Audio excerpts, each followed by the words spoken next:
10 common Social Security misunderstandings that could cost you tens of thousands of dollars. A lot of people think that claiming Social Security is simple.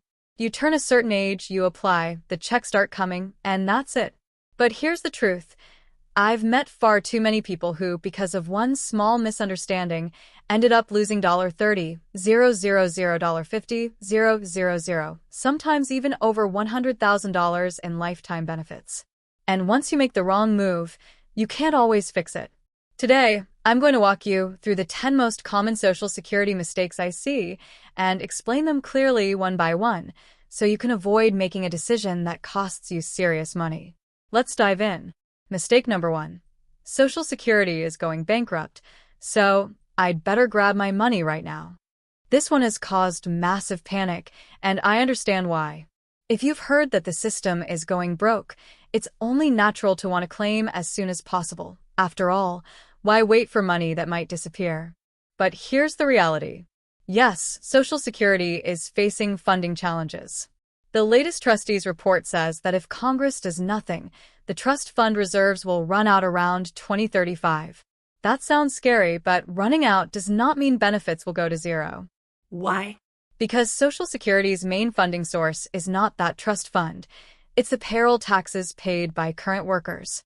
That's a continuous stream of money. Even in the worst-case scenario, payroll taxes alone would still cover around 80% of promised benefits. That means if you're receiving $2,000 per month, your check might drop to $1,600, not vanish entirely. And frankly, I believe that kind of reduction is unlikely. In the past, Congress has always stepped in with reforms to keep the program solvent, like in 1983, when they raised the retirement age and adjusted benefits. The political cost of letting benefits drop dramatically would be enormous. So, claiming early purely out of bankruptcy fear is usually not the smartest move. Mistake number 2.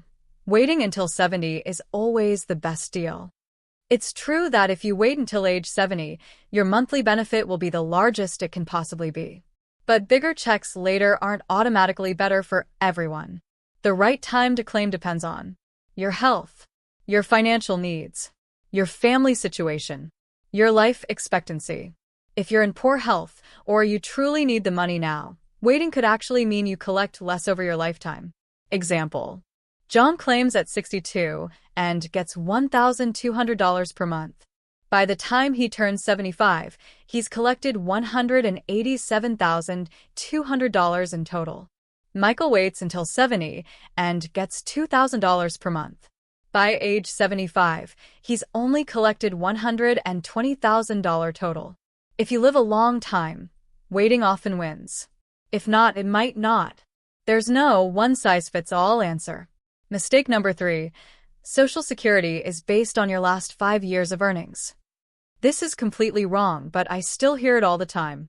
Social Security calculates your benefit based on your highest 35 years of earnings over your entire working life, adjusted for inflation.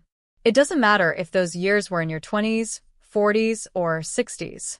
For example, let's say you worked from age 22 to 57, earning at or near the maximum taxable income every year. Then you retired early and didn't work at all for your last 10 years before claiming.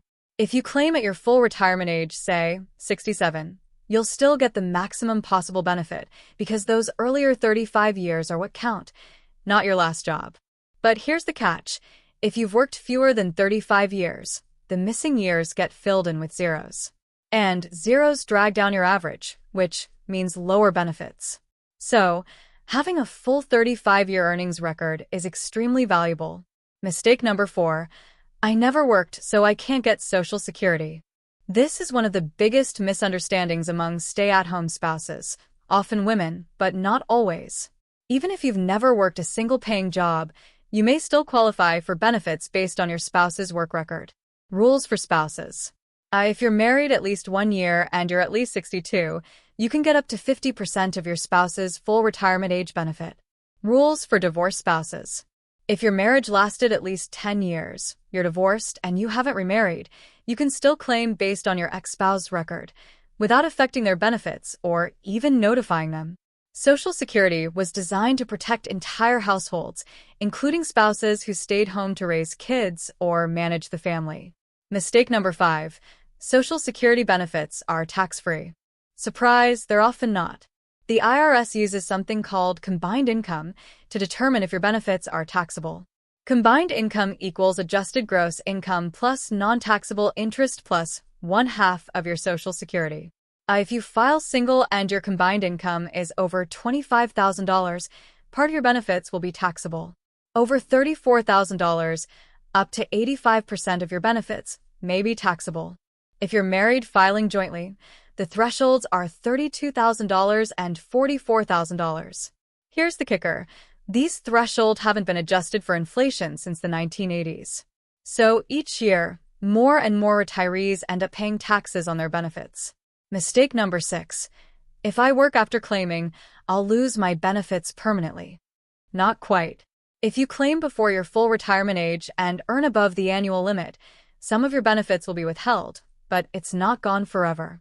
Once you reach full retirement age, Social Security recalculates your benefit and gives you credit for the months when you were withheld. This raises your monthly check going forward. It's more like your money was put in a holding tank, not shredded. Mistake number 7. If I claim at 62, I'm stuck with that low amount forever. It's mostly true, but not entirely. There are 2 ways to fix it if you regret claiming early. 1. The 12-month do-over. Within 12 months of your first check, you can withdraw your application, repay what you've received, and restart later at a higher amount. 2. Suspend at full retirement age. Once you reach FRA, usually 66 or 67, you can suspend benefits, let them grow at 8% per year, and restart at 70 for a bigger check. Mistake number 8. My early career low earnings don't matter. Actually, they do a lot. That $15,000 salary you made back in 1985? In today's dollars, after Social Security's inflation adjustment, it might count as $50,000 plus when calculating your benefit. Because of this inflation adjustment, early year earnings can carry surprising weight in your benefit calculation. Don't ignore them. Mistake number 9. Social Security just pays me back what I put in. Nope. Social Security is progressive. Lower-income workers get a higher percentage of their pre-retirement income replaced than higher earners. For example, your lower tier of earnings gets a 90% replacement rate. Middle tier gets 32%. The highest tier gets 15%. So, a person earning $5,000 per month might get almost the same as someone earning $10,000 per month, maybe just 50 to 60% more, not double. Mistake number 10. Social Security will cover my whole retirement. This is perhaps the most dangerous myth of all. Social Security was designed to replace only about 40% of your pre-retirement income. The rest is supposed to come from your savings, pensions, and investments. If you rely on Social Security alone, you could be in for a harsh surprise. The bottom line: the decisions you make about Social Security can affect your income for the rest of your life, and for some people, for decades. Start learning the rules early, plan based on your health, finances, and family needs, and be careful about advice that sounds too simple. If this helped you, share it with a friend who's approaching retirement age. It might save them tens of thousands of dollars.